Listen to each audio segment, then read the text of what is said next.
Bom dia a todos e a todas. Quem está chegando aí do CREAS Flor do Camará, a gente está iniciando mais uma live. Vamos esperar nossos convidados começarem a aparecer. Enquanto isso, a gente vai se preparando, né?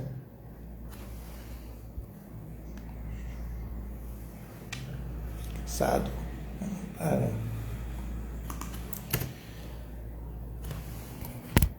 Muito bom. Bom dia. Bom dia. Vamos se apresentar, né? Meu nome é Anderson Lima, eu sou advogado, especialista em direitos humanos, né? Também facilitador em práticas restaurativas e atualmente estou na coordenação do CREAS Flor do Camará e na presidência do Conselho de Direito da Criança e Adolescente daqui de Camaragibe. Né? Hoje a gente tem o prazer, né, de trazer alguns convidados. Temos o advogado Bruno, né, Bruno Plácido, advogado aqui do CREAS, que vai estar trabalhando com a gente. Também hoje teremos Gildo Lopes, né, assistente social do CREAS lá de Camutanga, né, um parceiro nosso que está vindo aqui para acrescentar. Ele é mestre em educação, mestrando em educação pela UPE e vai estar contribuindo nosso tema. Nosso tema hoje é muito importante nessa discussão do Setembro Amarelo. Ele tem como um pressuposto de trazer algumas discussões que a gente vai mais na frente falando. Eu vou primeiro aqui adicionar o Bruno, né, para ele.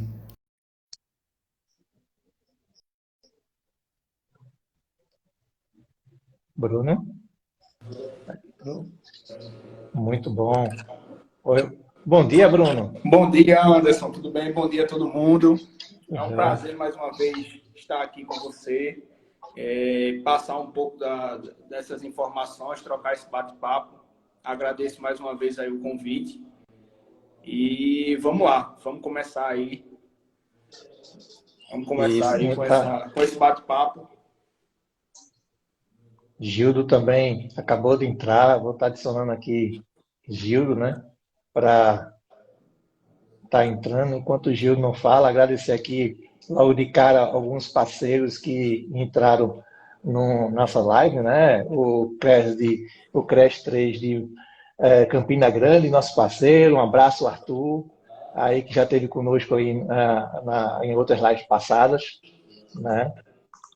Temos o pessoal, Samara, além de quem mais? Gui, então são as pessoas. Deixa eu ver se eu consigo adicionar. Estou esperando só Gildo aceitar, né? Dar boas-vindas aí, Marion Fraz, que é coordenador do CRAS 1, né? O CRAS aqui do nosso território, junto do CREAS, né, que está aí entrando, o CRAS de Riacho do Meio, também sejam bem-vindos. Só falta, no caso, só Gildo, né? Gildo, amigo, vou te adicionar agora. Vou te adicionar de novo. Isso aí, Marion, com certeza. Estamos sempre juntos. Bom dia, Gildo. Bom dia. Muito bem. Se apresente, meu amigo, se apresente para o povo, para lhe conhecer. Bom dia, Anderson. Meu nome é Gildo, eu sou assistente social, né? Desde 2017, atuo na proteção social especial, né? Em um CREAS. Até março desse ano eu atuava no CREAS de Aliança e a partir de março eu assumi um outro concurso e fui votado na saúde, mas continuo no CREAS de Camutanga. Então, desde 2017 que atuo nessa proteção.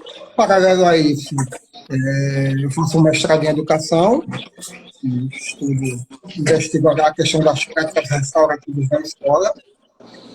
E aí, quando a gente não consegue dissociar a ideia de justiça restaurativa era a essas práticas tanto escolares, nos meios formais, quanto não formais. E aí o limite é o céu, né? Porque a gente consegue ver a ideia de justiça restaurativa em tudo, seja na escola, seja no PES, inclusive o próprio Finado já preconiza, né, essa ideia de uma abordagem restaurativa. Então, nós somos restaurativos por natureza, Com certeza. e aí talvez é isso que precisa da gente estar investigando essa questão dessas práticas e cada dia colocar em prática, porque esse é o nosso desafio, né? Com certeza, é um desafio bastante grande, né, Gildo? Desafiador. Desafiador. Com certeza. Agradeço aí toda a equipe aí que está entrando, tanto do CREAS como do CREAS de Camutanga, né? Tayane, né, nossa parceira, acabou de entrar. Então, esse é o desafio, né? O desafio hoje, em relação às práticas restaurativas, o desafio hoje, né, é falar dela e também implantá-la. Eu acredito que essas palavras, Gildo, são bastante fundamentais. E assim, e como é que entrou essa história do bullying, né? A gente estava num processo de live aqui, essa terceira live do mês de setembro, né? Que a gente traz a temática Setembro Amarelo. Ela tem como uma roupagem que a gente trouxe como tema central, você não está sozinho. E a gente pensou, né, primeiro falar um pouco de Setembro Amarelo, foi a primeira semana, dar um pouquinho questão da saúde mental, depressão, e depois, na semana passada, a gente falou realmente da campanha, e essa terceira live a gente está no sentido de trazer algumas coisas que são transversais a esse tema, né? E que impacta muito no que a proposta da campanha, né? Que é a questão da prevenção ao suicídio. A gente, para entender um pouquinho a situação do suicídio, a gente precisa entender também as coisas que levam as pessoas a buscar esse tipo de saída que nem sempre deveria ser como condição. E aí uma delas é o bullying. O bullying é que é um dos fatores hoje que provoca, junto com a depressão, a situação de tantas pessoas, né, estarem numa situação difícil em relação à saúde mental. Só para a questão de trazer um pouquinho aqui, só de diagnóstico, para a gente poder começar a nossa discussão, meninos. No Brasil, aproximadamente 1 em cada 10 estudantes é vítima frequente de bullying nas escolas. Né? São adolescentes que sofrem agressão físicas e psicológicas e que são alvos, né? São alvos de piadas, boatos maldosos, excluídos propositalmente pelos colegas e que não são chamados para festas ou reuniões. O dado faz parte do terceiro volume internacional de avaliação aos estudantes, a PISA, de 2015, né? Dedicado ao bem-estar dos estudantes. Esse mesmo relatório ele é baseado nas respostas dos adolescentes de 15 anos que participaram da avaliação. Para você ter ideia, no Brasil, a gente está falando no modo macro e é uma realidade que ocorreu nesse estudo há 6 anos atrás, em 2015. No Brasil, naquela época, 17,5% dos estudantes disseram sofrer alguma forma de bullying algumas vezes por mês. Quer dizer, era algo reiterado. Todo mês, várias vezes acontecia esse tipo de violência, né? 7,8% disseram ser excluído por colegas, 9,3% ser alvo de piadas, 4,1% serem ameaçados. 3,2% eram empurrados e agredidos fisicamente. Outros 5,3%, né, que os colegas frequentemente pegam ou destroem coisas. E 7,9% são alvo de rumores maldosos com base nesses relatos. Né, os estudantes, 9% foram classificados no estudo como vítimas frequentes de bullying. Então, a gente está trazendo, com esses dados, como o bullying, né, ele é um fator determinante para o adoecimento mental dos estudantes. Né? O bullying tem sérias consequências, tanto quanto o agressor, quanto a vítima. Né? Tanto aqueles que praticam bullying, e quantas vítimas são propensos a faltar às aulas, né? Abandonar o estudo e ter piores desempenhos sistemáticos, né, acadêmicos, e o que não tem relação conflitual com colegas. Isso é em relação ao estudo ainda falando. Então, Nesse calabouço, né, os adolescentes estão também propensos, que estão sendo vítimas de bullying, são propensos a ter sintomas de depressão, ansiedade, baixa autoestima, perda de interesse em qualquer atividade. Isso vai afetar, é um problema sistêmico que vai trazer uma problemática para aquele adolescente, aquele ser em formação para toda a vida.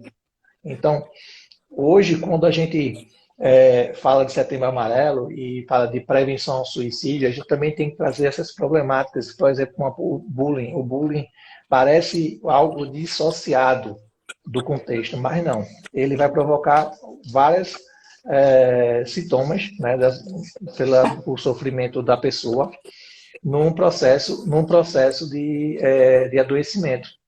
E isso é o que nos impacta, né? A gente fala também, em outro contraponto, a questão da cultura de paz, né? Quando a gente fala cultura de paz, a gente está falando sobre a questão onde o bullying não deve ser inserido, né? Como o bullying deve ser combatido e repelido nas instituições educacionais. E esse tema, trazendo aqui para o nosso público do Creche do Camará e todos que estão nos acompanhando, esse tema reverbera também, não só o Setembro Amarelo, mas algo que a gente vai discutir na segunda-feira, né? Por exemplo, sobre o centenário do educador, do professor Paulo Freire, né? Que foi no 19, será o seu centenário, mas na segunda-feira a gente vai trazer essa discussão também em outra live, com outra equipe, discutindo sobre isso. Então, para a educação, hoje, o desafio é como enfrentar vamos dizer assim, essa pandemia, né? Não pandemia, epidemia, melhor dizendo, de bullying, né? Que não é só algo que é das classes mais abastadas, também como é encontrado na escola pública, privada, escolas integrais. Imagine que um local de formação de um ser onde está a causa do sofrimento dele, né? Isso é uma coisa bastante complicada no seio das pessoas. Mas, trazendo um pouquinho dessa sistemática, hoje a gente vai falar um pouco do bullying, né? Aí com o Bruno, e mais na frente a gente traz os aspectos restaurativos com o Gildo, e acredito que as pessoas podem estar recheando nossos comentários aí da live, para a gente poder utilizar esse recurso e essas falas, esses comentários seus na hora do debate, e aí vai ter um debate bem legal. Então, Bruno, tu estás com a palavra, amigo. Diz aí o que é que tu pode conceituar. Bom dia, Gildo. Muito bem-vindo aqui à nossa live também. Bom dia. Antes de começar falando, né, sobre essas questões do suicídio em si, eu preparei um material e eu achei interessante a gente conceituar, primeiramente, né, o que é o bullying, né, como surgiu o bullying. O bullying, eu fiz algumas anotações simples para que todas as pessoas possam entender. Eu coloquei aqui que o bullying é a prática de atos violentos, intencionais e repetidos, contra uma pessoa indefesa, que podem causar danos físicos e psicológicos às vítimas. Né? Esse termo bullying surgiu da palavra bully, né? Que em inglês, né, significa tirano, brigão, valentão, né? Na tradução, né, para o português. Já no Brasil, o bullying é traduzido como um ato de bulir, tocar, bater, socar, zombar, tripudiar, ridicularizar, colocar apelidos humilhantes, né, o que é o que a gente vê muito isso no dia a dia do nosso trabalho. Né? Essas são as práticas mais comuns, né, que a gente vivencia no dia a dia. E com relação a essa questão de internet, essa questão da pandemia, eu achei importante trazer a gente falar um pouco também do cyberbullying, né? Essa questão da internet. Porque na internet existe ainda um agravante, né? Um agravante pelo fato da pessoa estar simplesmente atrás de um computador, de um celular. E isso impede que essa pessoa em si seja identificada, muitas vezes. Impede com que ela possa ser identificada e ser punida pelo crime que ela está praticando. Então, a gente traz isso como forma de mostrar a importância em que a escola deve ter que na grande maioria dos casos, como o Anderson bem colocou, na grande maioria dos casos, o bullying ele se inicia na própria escola, ou no ambiente de amigos, às vezes até família, né? Então, é importante que a gente traga essa questão, em se tratando de pandemia, que muitas pessoas em casa, né, recolhidos em casa, então a internet foi um meio de, querendo ou não, de você divulgar seu trabalho, ou até questão de socializar, né? Então, no meio social, né, que é a internet, que é muito importante, existe também esse outro lado, que é extremamente prejudicial, né? Então, é bom a gente trazer essa figura do cyberbullying, né? Eu fiz aqui, além da escola, como a questão do bullying, na maioria dos casos, se inicia na escola, eu também fiz questão de colocar em ambientes simples, assim como na própria rua, ou até em igrejas, em clubes, no trabalho, né? Isso acontece, a gente vê isso todos os dias. E eu coloquei aqui alguns tipos de bullying que são os mais praticados, né? São os tipos de bullying que a gente mais vivencia. Primeiro é o bullying verbal, aquele bullying verbal que as pessoas fazem ameaças, provocações, calúnias, difamação. Tudo isso é bullying. É bom a gente pontuar. Existe também o bullying físico, né? O bullying físico que é muito praticado em escolas, que seria aquela agressão física, né? O chute, bater no colega, né? Empurrar, situações até de mordidas, e que, além de ser uma lesão corporal, propriamente dita, também se configura como bullying. Isso. E existe também aquele bullying indireto, que o próprio nome já diz, de forma indireta, é falar da pessoa de forma indireta, na ausência daquela pessoa. É importante a gente pontuar essa questão. Até a questão de exclusão de uma determinada pessoa daquele meio social em que ela convive também configura uma prática de bullying.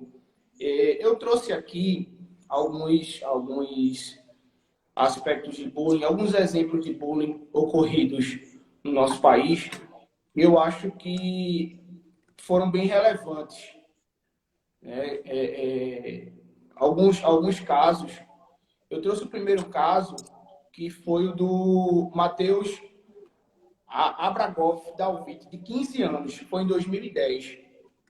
Ele foi assassinado por um menino de 14 anos que morava no mesmo bairro que ele, na zona norte de Porto Alegre. Após ele ser vítima de bullying diversas vezes, por ser um pouco maior do que os outros amigos e estar acima do peso, ele chegou, Matheus, né, esse amigo, chegou ao limite e acabou brigando com 2 de seus ofensores. Para se vingar, os amigos do jovem de 14 anos matou o Matheus, ou seja, os amigos acabaram matando por o amigo ter sofrido aquele bullying. Ele acabou morrendo por ter praticado bullying com outra pessoa. Então, eu quis trazer esse ponto porque envolveu-se também alguns amigos que se sentiram, vamos dizer assim, prejudicados por ter feito aquela ofensa ao amigo e acabaram assassinando um outro colega.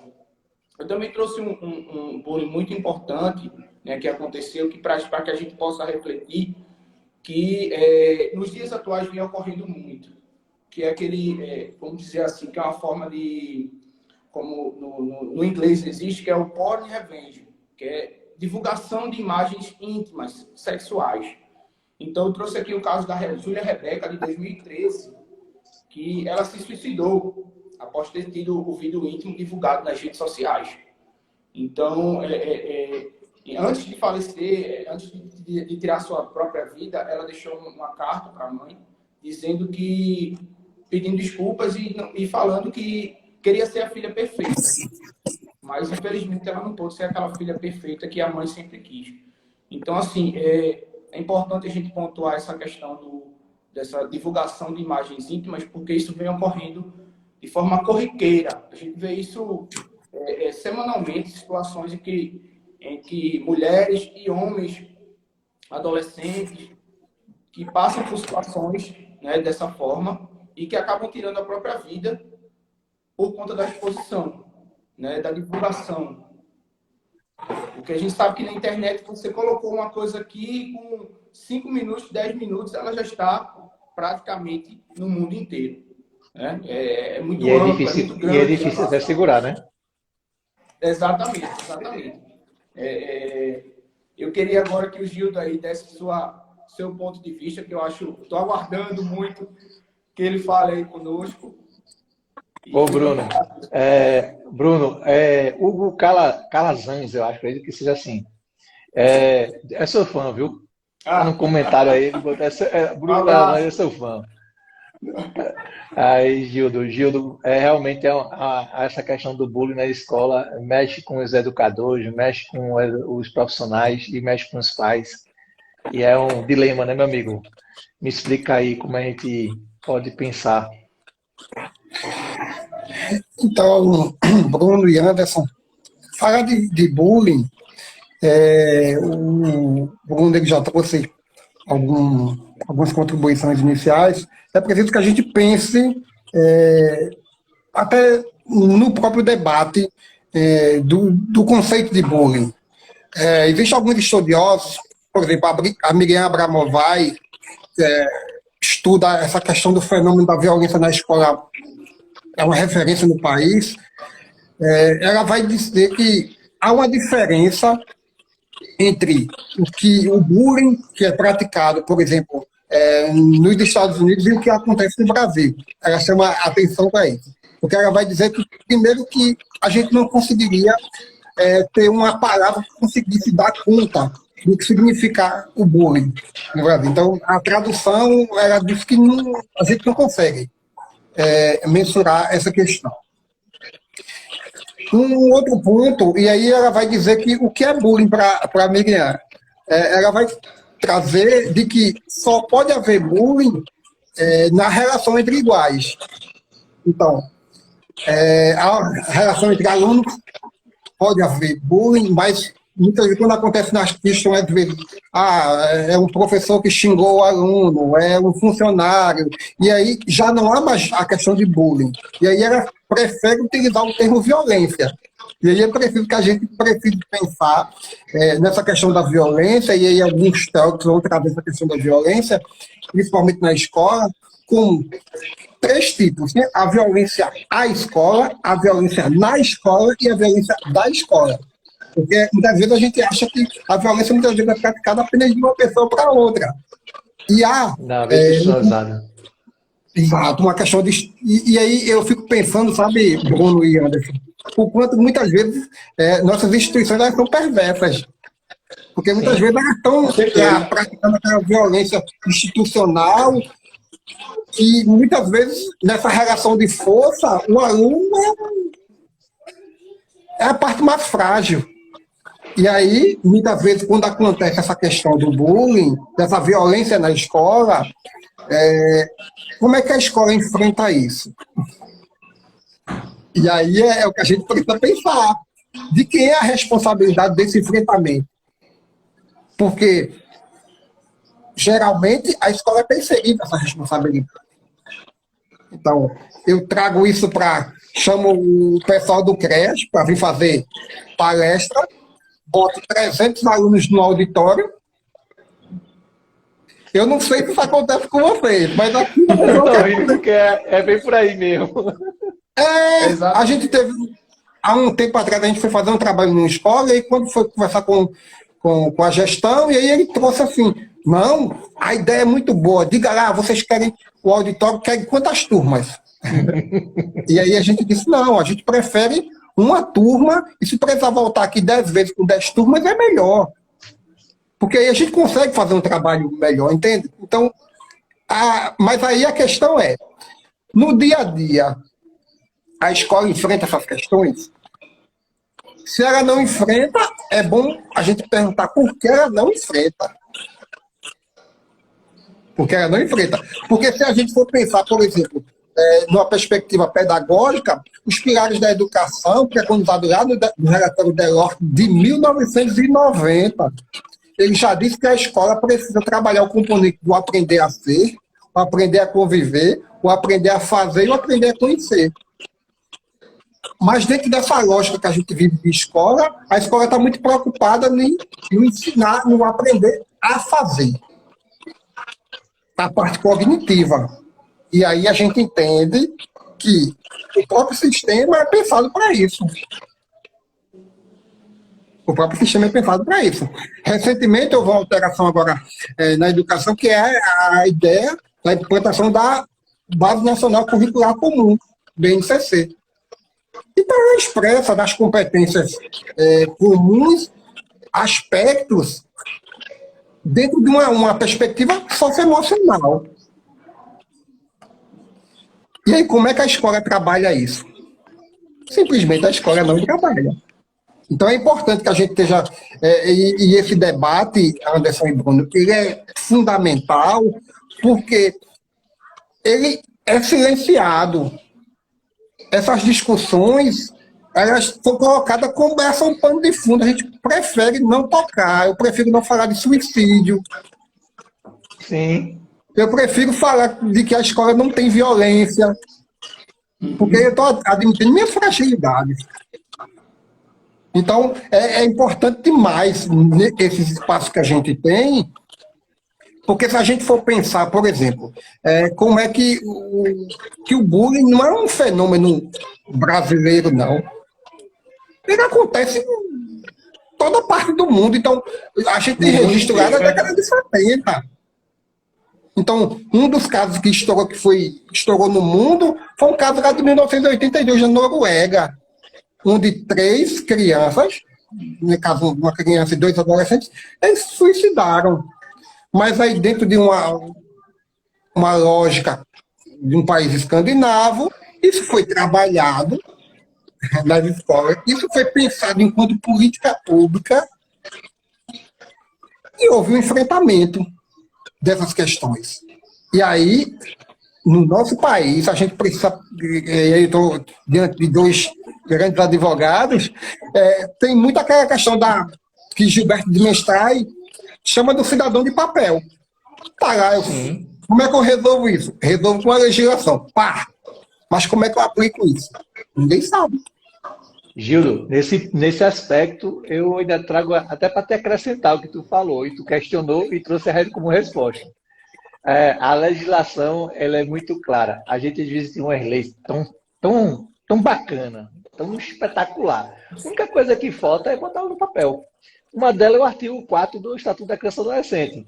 É dever da família, da comunidade, da sociedade em geral e do poder público assegurar, com absoluta prioridade, a efetivação de direitos referentes à vida, à saúde, à alimentação, à educação, ao esporte, ao lazer, à profissionalização, à cultura, à dignidade, ao respeito, à liberdade e à convivência familiar e comunitária. E ele diz que é dever de todo mundo, não só da escola, não só da família, não só de todos, sociedade.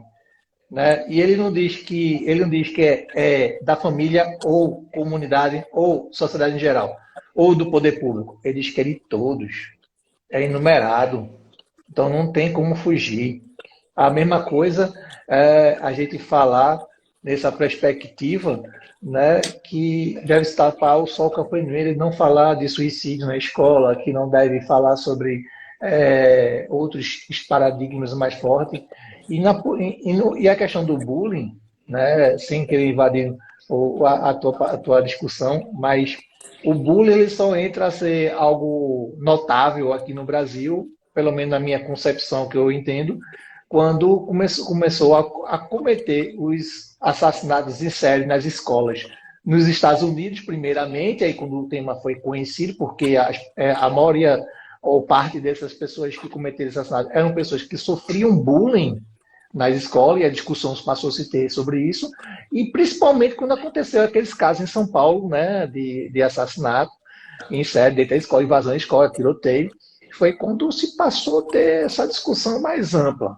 Mas até um pouco tempo, né, ser xingado ou receber um apelido na escola era algo extremamente normal, era coisa de criança, coisa normal. Verdade. Apenas complementando o que vocês bem colocaram, a lei brasileira com relação ao bullying, ela só foi promulgada, vamos dizer assim, a Lei 13.185 de 2015, né, que institui o Programa de Combate à Intimidação Sistemática.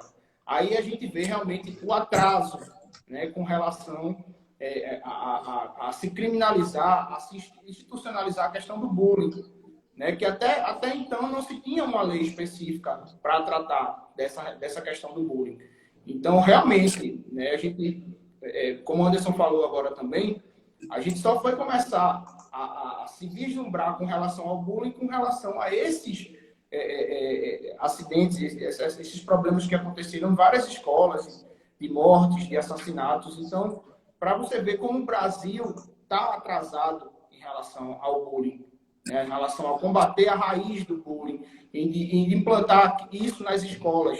Às vezes você pode chegar numa escola e, olha, vocês têm conhecimento da lei com relação ao bullying? Não, a gente não tem nenhum conhecimento sobre isso. Então é importante, né, que o Estado leve às escolas, né, que as pessoas procurem realmente ter mais acesso a como combater o bullying, como identificar uma situação de bullying. É esse jeito. Pois é. E aí, Anderson e Bruno, a gente ainda tem um outro problema. Na questão da legislação, é que parece que ela é feita assim, só para tapar o buraco, para dizer eu fiz. Verdade. Porque se a gente for pensar, por exemplo, na lei 13.185, é uma lei com 8 parágrafos. Isso. Então, assim, ela consegue dar complexidade a essas particularidades, e aí você traz uma questão da Lei 13.185, que é de 2015, mas na escola isso ainda é mais recente, porque só em 2018, com a Lei 13.663, é que ela veio alterar a Lei de Diretrizes e Bases para instituir a prevenção de combate a todos os tipos de violência e instituir a cultura de paz. Sabe quantos parágrafos tem essa lei? 2.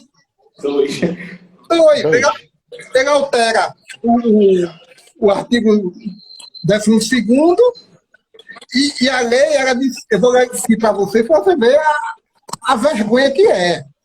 Promover medidas de conscientização de prevenção de combate a todos os tipos de violência, especialmente a intimidação sistemática, bullying no âmbito das escolas.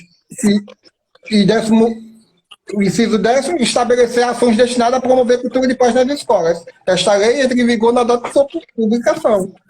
Quer dizer, como é que eu pego isso, eu chego na escola e digo assim, está aqui, diretor, a lei? Verdade. Se vira. Verdade.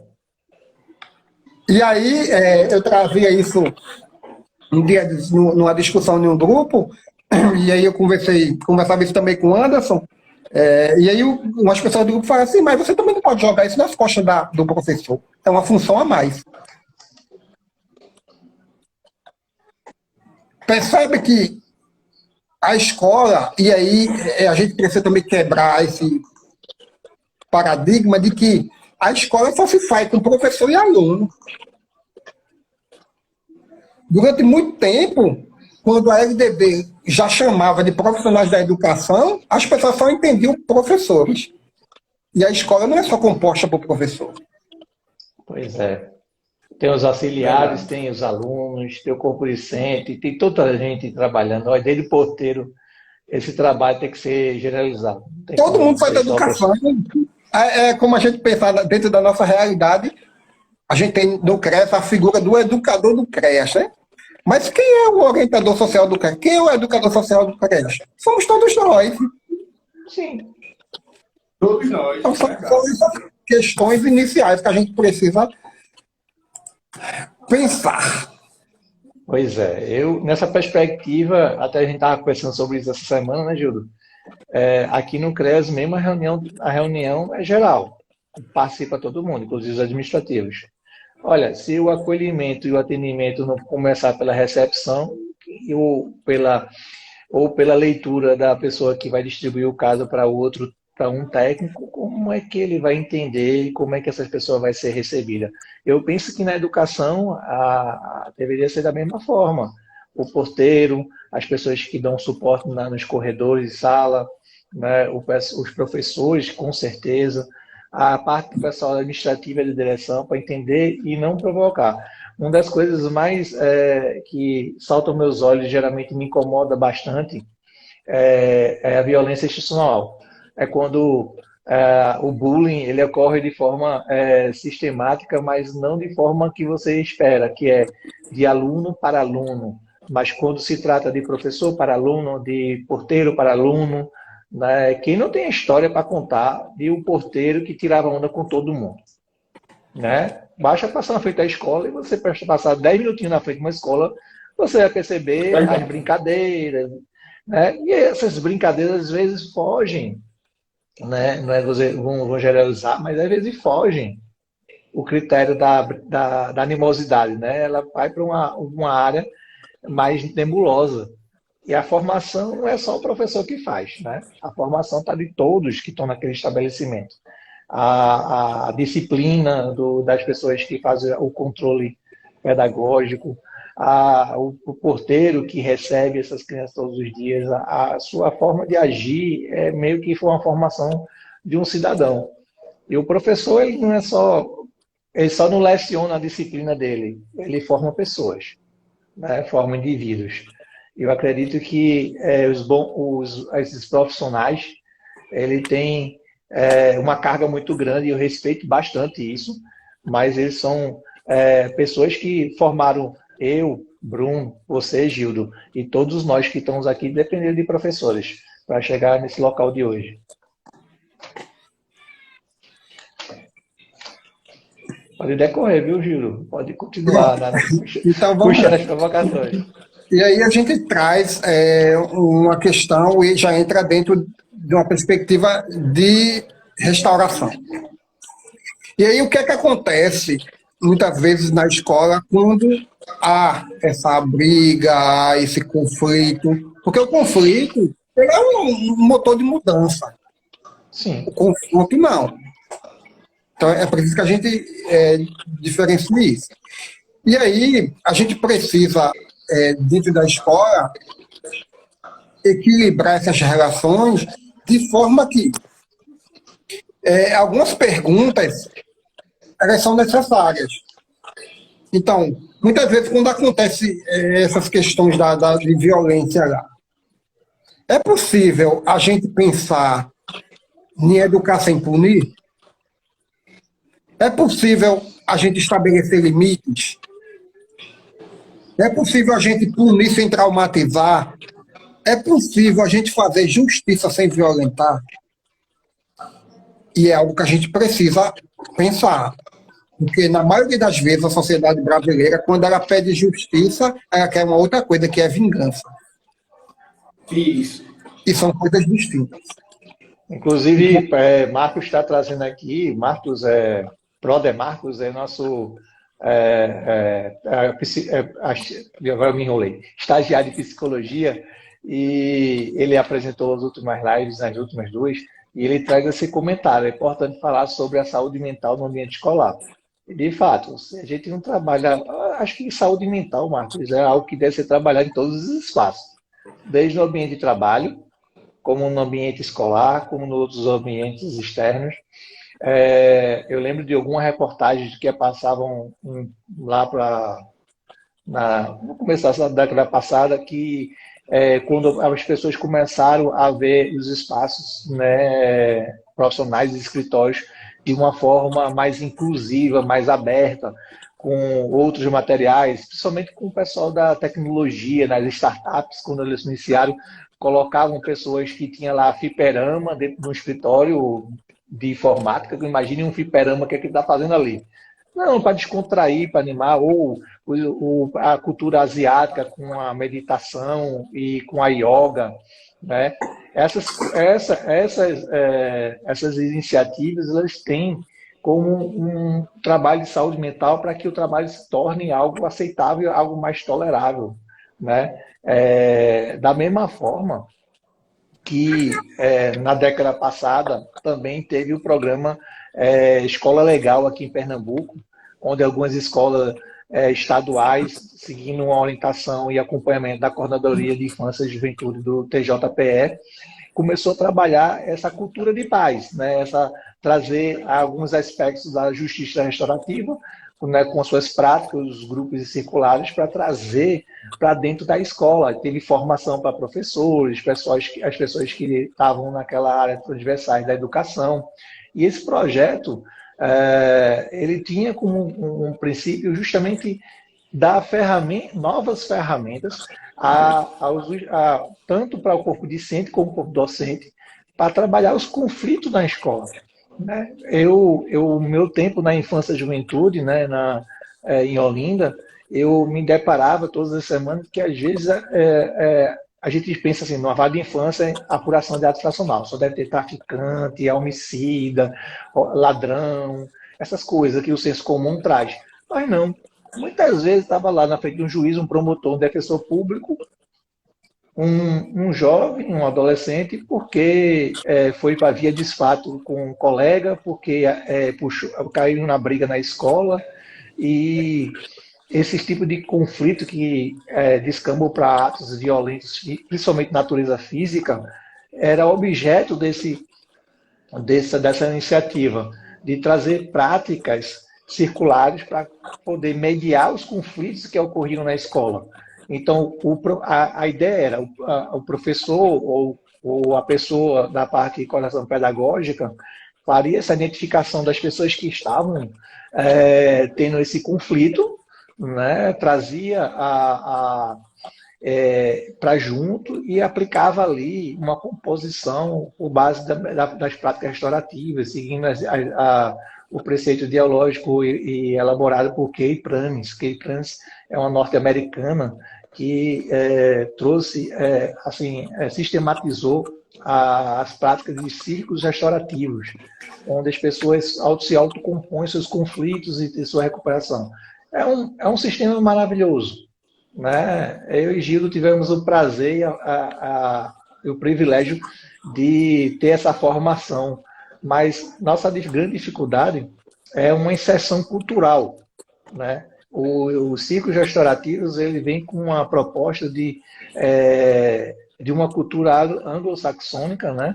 E enquanto a gente tem uma cultura latina onde é mais a penitência, do castigo, da punição, e aquilo que Gilo traz, como punir sem ser cruel. Né? Nossa cultura pede a crueldade nas suas punições. A pessoa comete um delito, por exemplo, e ela precisa receber um castigo suficiente ao ponto de desejar até a inexistência dessa pessoa na sociedade.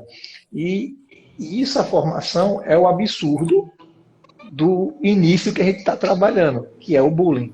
Quando eu não respeito a dignidade da outra pessoa, quando eu não respeito o meu colega que está ao meu lado, eu não respeito a sociedade em que vivo.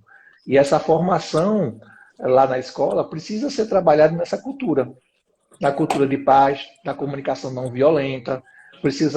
Nós, profissionais que estamos ligados de alguma forma à educação ou na formação de crianças e adolescentes, precisamos ter como prática diária, mesmo que a gente não entenda ou não conclua, a questão da comunicação violenta, por exemplo. Nossa comunicação é recheada de violência. Né? Quando você começa a estudar um pouquinho, né, Gildo, de comunicação não violenta, você começa a lembrar de tudo que você fez no dia e lembrar de tudo que, de forma cruel, você acabou acometendo seus colegas e as pessoas em volta. É preciso tentar implantar a justiça restaurativa ou as práticas restaurativas, principalmente no ambiente escolar. Eu acho que não vejo outra volta. É muito triste, Gildo, a gente ter que judicializar algo que poderia se resolver entre as partes, no ambiente escolar. Né? Essa transferência de responsabilidade do ambiente escolar para o ambiente judiciário ou até policial, eu acho que não é o caminho. Não é a punição, não é a necessidade de uma punição cruel para poder trabalhar essa questão do bullying. Acho que é uma questão cultural, né? No Brasil, a gente judicializa tudo. A gente tem uma discussão com o vizinho, vai para a justiça. E aí, muitas vezes, até no CRETA, a gente se depara com essas questões, e há, muitas vezes, um conflito familiar, uma coisa que eles poderiam resolver entre si, mas aí precisam procurar uma terceira pessoa para que possa resolver algo que eles poderiam entre si resolver. Então, no Brasil, isso é de praxe. E aí, quando a gente fala da questão de justiça restaurativa, esse nome justiça vem carregado de um peso, porque o próprio judiciário ele conseguiu sequestrar esse termo. Então, a gente que poderia estar pensando na justiça enquanto um valor, enquanto uma prática social, não, a gente pensa na justiça dentro de uma prática institucional. E isso é a questão, porque muitas vezes essa questão desses conflitos na escola, que vai muitas vezes se deparará no judiciário, o Marshall Rosenberg, que é um estudioso da comunicação não violenta, ele vai dizer que por trás de muitas vezes de certas atitudes há uma necessidade não atendida.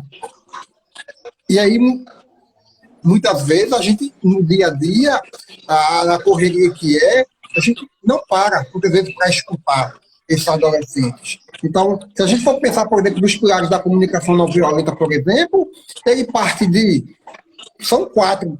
A observação, então, eu preciso observar aquilo sem julgamento, sem meu julgamento moral.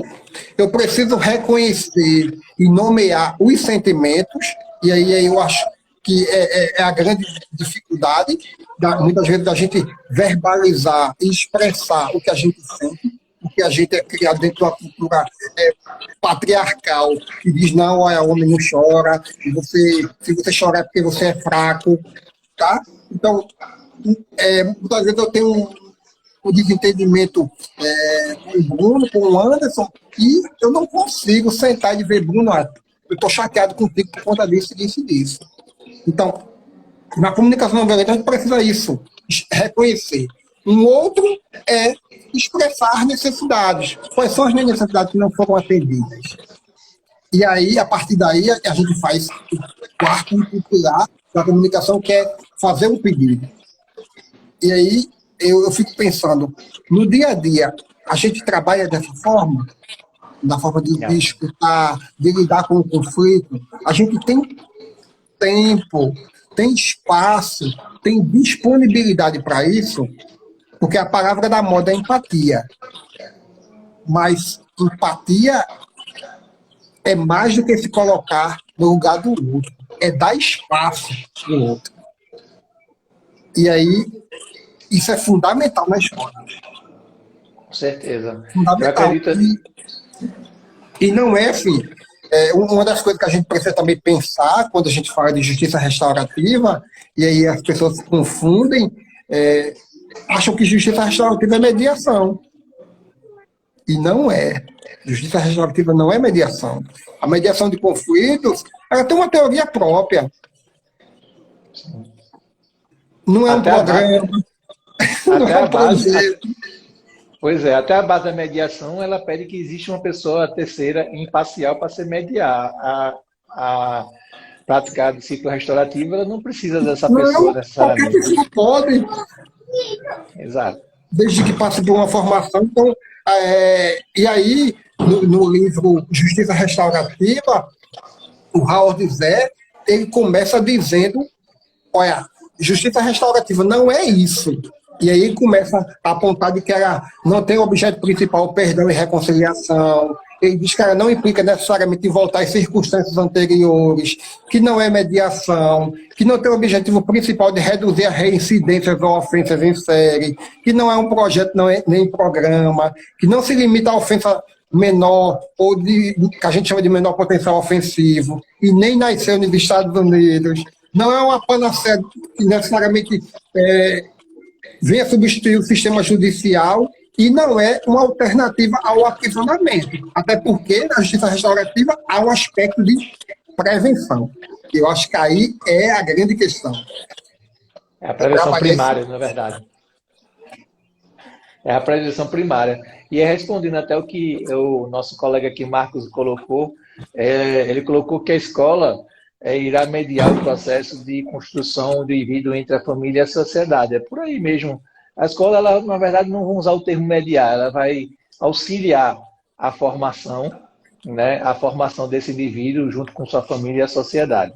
E também trazer que as práticas de ciclo restaurativo, ela tem tem muita coisa que a gente não trabalha, né?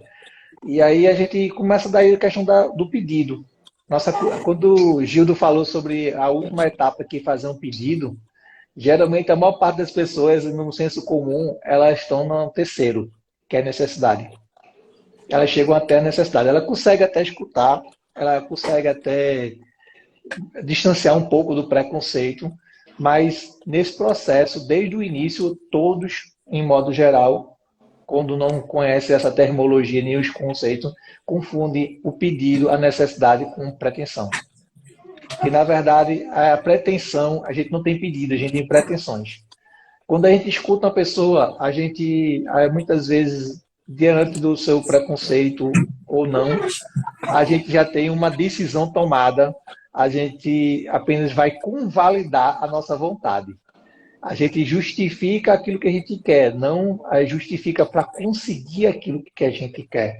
O pedido, quando a pessoa reage negativamente, né, ou melhor dizendo, ela reage de forma violenta ou agressiva a uma resposta a um pedido, é porque aquele pedido não era pedido, era uma pretensão, era algo que ela desejava que acontecesse. Então, para ela, é até difícil a outra pessoa compreender por que ela reagiu daquela forma. Vamos dar um exemplo mais concreto. Vamos dar um exemplo que eu gostaria de folgar na segunda-feira. Mas eu quero porque eu já marquei uma festinha, vou para a praia, eu vou fazer isso, o quê. E aí eu chego para Gildo, olha, eu tô querendo... Eu trabalhei muito, sabe? Eu fiz muito do meu trabalho e eu estou muito sobrecarregado e eu preciso de um momento para mim. Eu preciso, segunda-feira, eu quero folgar. Bom, Gildo vai chegar e vai dizer, Anderson, dá não. Tu tem atendimento, tu tem isso, aquilo para fazer, e a gente precisa fazer. Mas como assim? Eu trabalhei, eu fiz isso, e a pessoa se desgoverna a partir daí. Não era um pedido, era uma pretensão. Quando é um pedido, o não faz parte da resposta.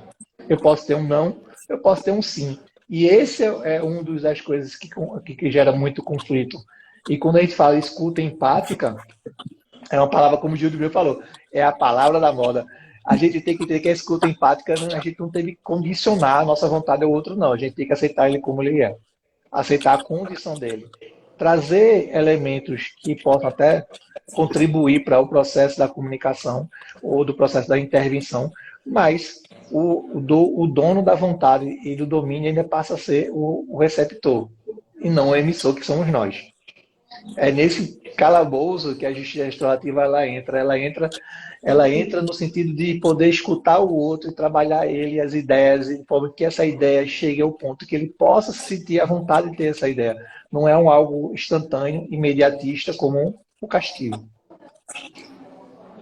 É por isso que as nossas formações ela tende essa dificuldade na assimilar nesses aspectos restaurativos, né? Em composição aos conflitos que acontecem na escola e principalmente do bullying. O bullying é um aspecto restaurativo, eu tenho que trabalhar no sentido que eu possa, a pessoa causadora do bullying, ela possa entender que aquilo não é positivo nem para ela e nem para o outro. Que eu veja meu sentido de coletividade. Eu entender que no meu coletivo, essa minha conduta vai trazer para o processo negativo e vai destruturar as pessoas que estão à minha volta. Essa compreensão, ela faz parte de um processo onde o causador do bullying em algum momento, ele vai alcançar, ou não, inclusive. Mas esse é a dinâmica que a gente traz de uma resposta para o bullying. É você trazer as pessoas, não só os causadores de bullying, mas as vítimas, para mostrar o sentimento, apresentar os sentimentos, os relatos, identificar os sentimentos que levam a isso, entender quais são as suas necessidades, não só da vítima, mas como do causador do bullying, e também aceitar o pedido, que pode ser uma desculpa, pode ser a rendição, pode ser sua reparação, né? Às vezes a gente pode ver que o causador do bullying pode ser tão vítima, né, quanto o que estava causando. A gente não sabe quais são as necessidades dele, logo a gente não sabe por que ele age daquela forma. E esse é o aspecto que a gente gostaria que trouxéssemos para o ambiente escolar, que fosse adotado como prática, inclusive na formação dos profissionais que ali estão. Acredito que traria mais uma sociedade mais equilibrada, mais justa e com mais propenso a uma cultura de paz. Era isso, meu querido. Eu acredito que a gente está chegando nos nossos últimos 5 minutos, né?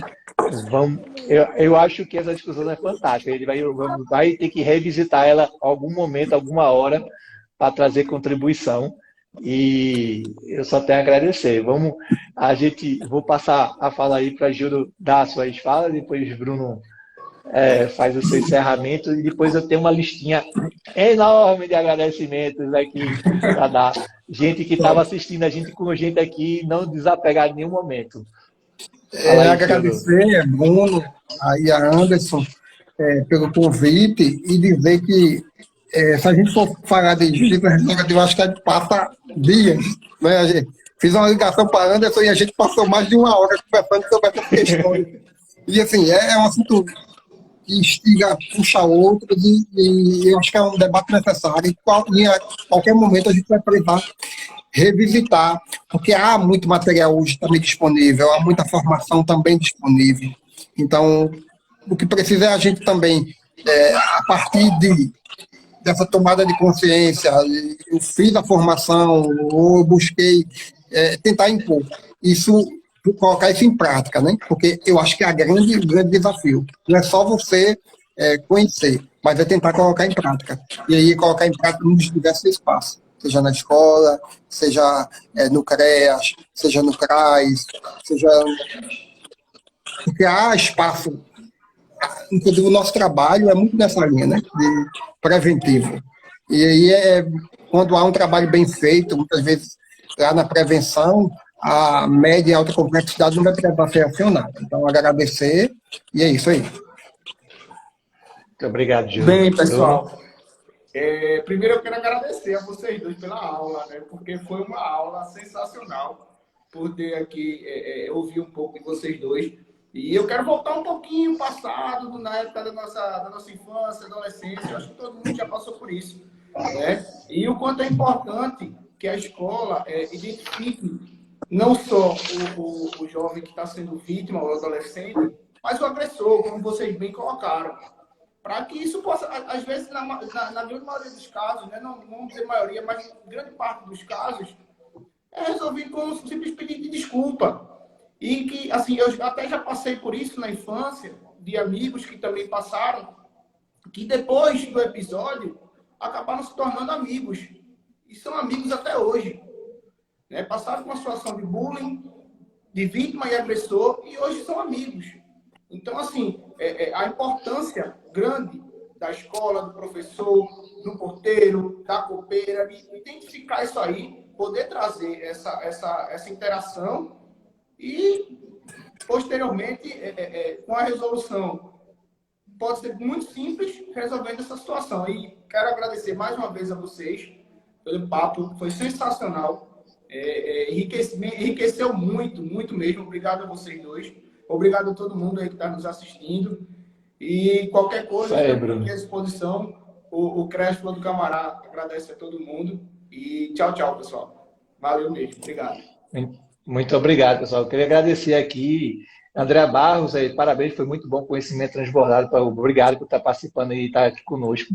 Agradecer ao CREAS 3 de Campina Grande, Norma Benício, Dantas Carina, Kátia Tim, Mário Ferraz,